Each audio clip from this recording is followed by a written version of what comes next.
ஜகத்குரு ஸ்ரீமத் ஆதிசங்கரர் இந்த பாரத நாட்டில் 12 நூற்றாண்டுகளுக்கு முன்னாடி அவதாரம் பண்ணி இந்த உலகத்தில் இருக்கக்கூடிய எல்லோருக்கும் ஒரு நல்ல வழியை காட்டு எல்லோரும் அவர்களுடைய வாழ்க்கையில எப்படி நடந்துக்கணும், என்ன பண்ணணும், எதுக்காக இந்த மனித பிறவி நமக்கு கிடைச்சிருக்கு முதலான பல விஷயங்களை உபதேசம் பண்ணி இந்த உலகத்துக்கு பெரிய அனுகிரகம் பண்ணிருக்கார்.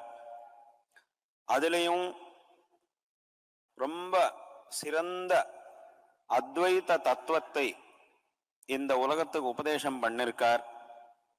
யூனிவர்சல் டீச்சர், அதாவது ஜகத்குரு அப்படின்னு ஏன் பகவத் பாதாளுக்கு சொல்லிட்டு இருக்கோம்? இப்படி சொல்லுவதற்கு என்ன காரணம் அப்படின்னு கேட்டால், அவர் அத்வைத தத்துவத்தை இந்த உலகத்துக்கு உபதேசம் பண்ணிருக்கார்.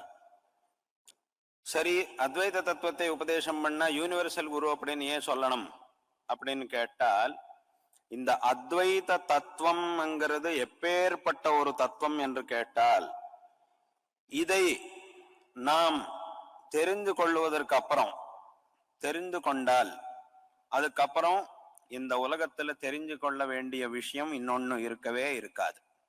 இதுதான் கடைசி.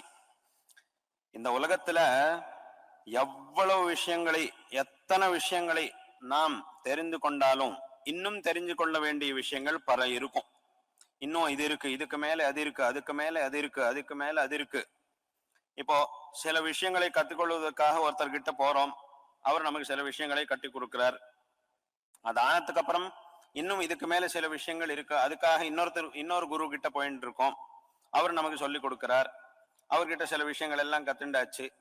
இன்னும் சில பேர் இருக்கார், இன்னும் கத்துக்க வேண்டிய விஷயம் இருக்கு, அதுக்காக இன்னொருத்தர்கிட்ட போறோம். இந்த மாதிரி ஒவ்வொருத்தர்கிட்டையும் இதுக்கும் மேல இன்னொருத்தர், அவருக்கும் மேல இன்னொருத்தர், அவருக்கு மேல இன்னொருத்தர் அப்படின்னு ஒவ்வொருத்தர்கிட்டையும் போய் நிறைய விஷயங்களை கத்துண்டு இருக்கோம்.